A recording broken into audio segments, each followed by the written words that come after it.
Hey guys, what is up, and I welcome each and every one of you to a new League of Legends video. So assassins are by far my favorite type of role within League of Legends and just video games in general. And a lot of people have been also requesting me to make a video talking about the champion you are currently seeing on your screen. Now kha'zix is considered to be more or less completely out of the meta and just out of the loop in general. I mean, you don't really see him in the jungle anymore, you rarely see him in the lane, and I mean, he's just really not seen that often in League of Legends, period. So when it comes to talking about assassins in League of Legends that are underrated, well, at the moment, kha'zix is one of the first champion that comes to my mind. So the purpose of this video is to really just talk about kha'zix. Why is he good? Why is he bad? What do you want to build on him? How do you want to play him? And I'm primarily focusing on mid lane kha'zix, but it can also work in top lane. Let's first talk about the positives. Now, on top of his passive being very strong and dealing a lot of damage that's also magic damage, it's fairly easy to reactivate. Just walk somewhere where the enemy team does not have vision of you, and well, there you go, you can now use it once again. The damage on his Q ability is also insanely high. If the target is not isolated, it is still quite high, but if the target is isolated, well, as you saw with the Graves right there, that target better be hoping that they are not as squishy, or that they have at least brought some armor with them to the fight. He also has some good kill pressure within the lane if you play correctly, as you're seeing on the Ziggs right now. If the enemy opponent is about half HP, well, if they walk a little too close without having minions beside them, you can easily gap close with your E,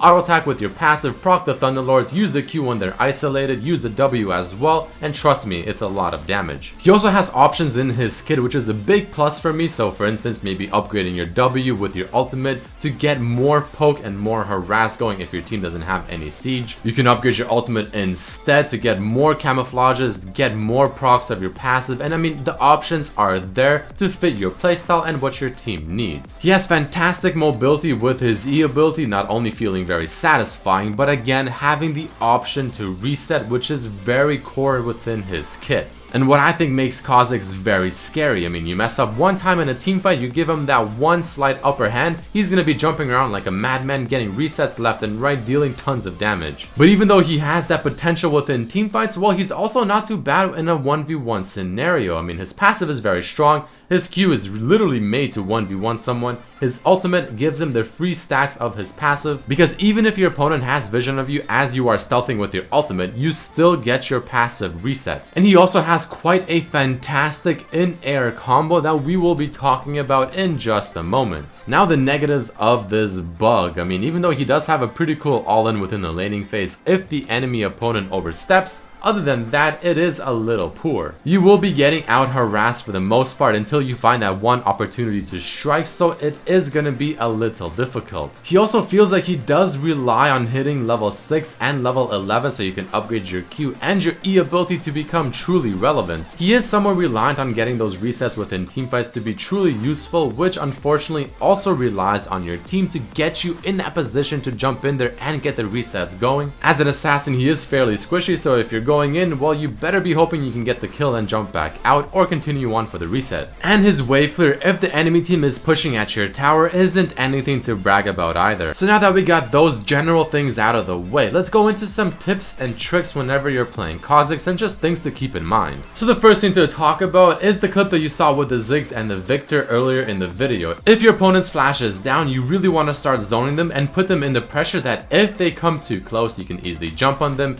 auto attacking for the passive, and Q them while they're isolated as well. This is really important to do because up until this point, chances are you are the one getting zoned out if you're facing a ranged opponent, so make use of these advantages when you get them. As I mentioned earlier, the passive auto attack is instantly 2 stacks of Thunderlords of the 3 that you need to proc it, meaning that whenever you go in for the harass in the laning phase, as long as you have your passive ready to go, well, chances are you will proc Thunderlords very easily, and that's going to be a lot of damage you're outputting. Whenever laning and you're potentially getting zoned out, don't be too scared to walk up to the minions for the W last hit and also healing yourself with a W as well, because like a lot of people may forget, your W will heal whenever you are close enough to the minion or to whatever you are hitting with the W ability. Refresh your passive as often as possible and make sure to use it to check if a bush or area is warded. And the way you do this is if your passive is not up and ready to go, walk into a bush or into an area, and if your passive is still not ready to go, then chances are that place is warded. Because remember, your passive only comes up if you go out of vision of the enemy team. So if a bush is warded and you're standing in there but your passive is still not coming back, well, that tells you a thing or two. Next, let's talk about how an assassination combo can look like, because with kha'zix it's actually quite specific. So here's a really cool example of the assassination combo with kha'zix. First you want to use your E ability, hopefully it's upgraded. As you are in the air, first you want to use your Tiamat and then your Q, and again this is all happening while you're in the air. As you land, make sure you try to auto attack the opponent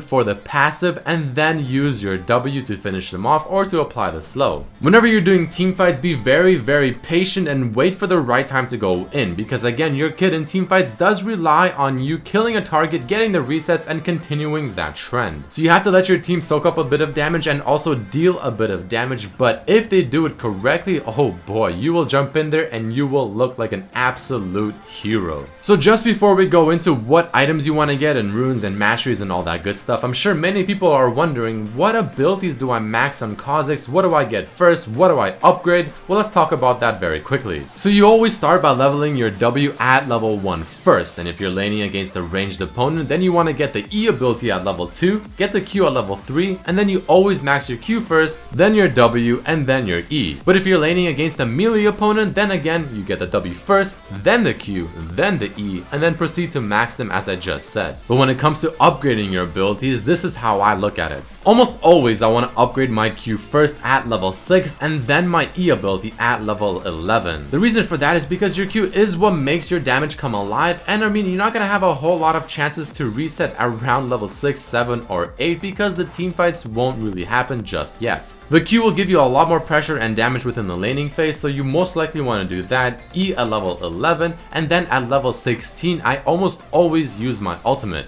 Upgrading the ultimate is better because it gives you much more benefits, but if your team has absolutely no siege or poke whatsoever, then upgrading your W might not be a bad idea, again for the sole purpose of having at least some poke. But more often than not, I will be upgrading my ultimate at level 16. So Q first, then your E, and then your ultimate. And the final thing to talk about is, well, what the hell do I build on this champion? I mean, I don't ever see him, I have no idea what to do. What are the runes? What are the masteries? Let's cover that next. So very quickly, here are the runes and masteries. I think the masteries 1280 should be more or less self-explanatory, but for the runes I end up going flat AD reds and flat AD quints because I like the flat AD. It helps me in the laning phase to go in for those earlier kills, and every single thing within kha'zix's kit scales off of bonus AD. For yellows you want to go armor versus AD champions or HP per level versus AP champions, and the blues can either be flat MR or MR per level, doesn't really matter too much. Now when talking about items, for starting items I almost always start with the corrupting potion because I like the extra sustain it gives me, since again I will be out harassed for the first several levels. This also helps me a little bit whenever I go in for the harass, especially if I'm just trying to poke with a W because it adds to the damage. It gives me mana regeneration because sometimes I'll need it if I'm playing very safe and I'm trying to CS as much as possible with my W, and it just works out very well. But longsword and 3 potions is the other option. So the core items without question in my opinion are the Yomus, your boots of choice, which I like to personally go mobility boots and then swap them out for either Merc or Ionian,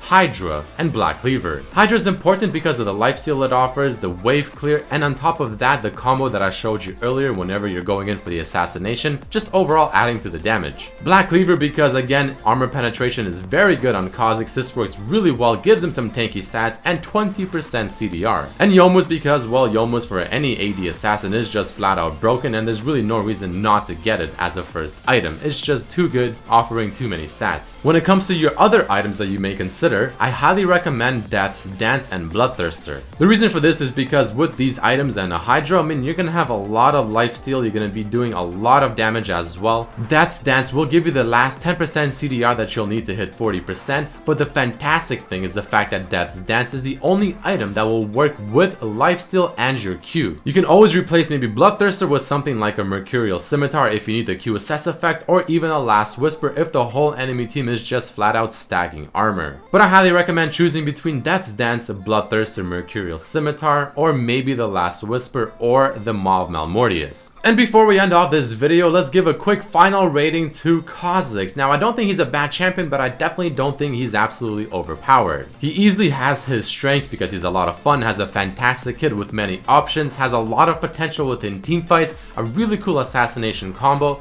great 1v1 potential, and he's really easy to proc Thunderlords with. But his laning phase for the most part isn't that great. It can be really difficult to find that teamfight to reset because it does kind of rely on your team. The carry potential feels a little low, and he sorta needs his Q and his E abilities evolved before he becomes very relevant. So that is about it for this video. I hope a lot of you are now happy that I have finally talked about kha'zix, gave you guys some tips, pointers, builds, and all of that good stuff to hopefully try and take him on the Rift and have success. If you did enjoy this video, please definitely hit the like button to show your support and to let me know that you did enjoy the video. Please do check out my other videos as well, subscribe if you haven't, and I hope to see you for the next one. Peace.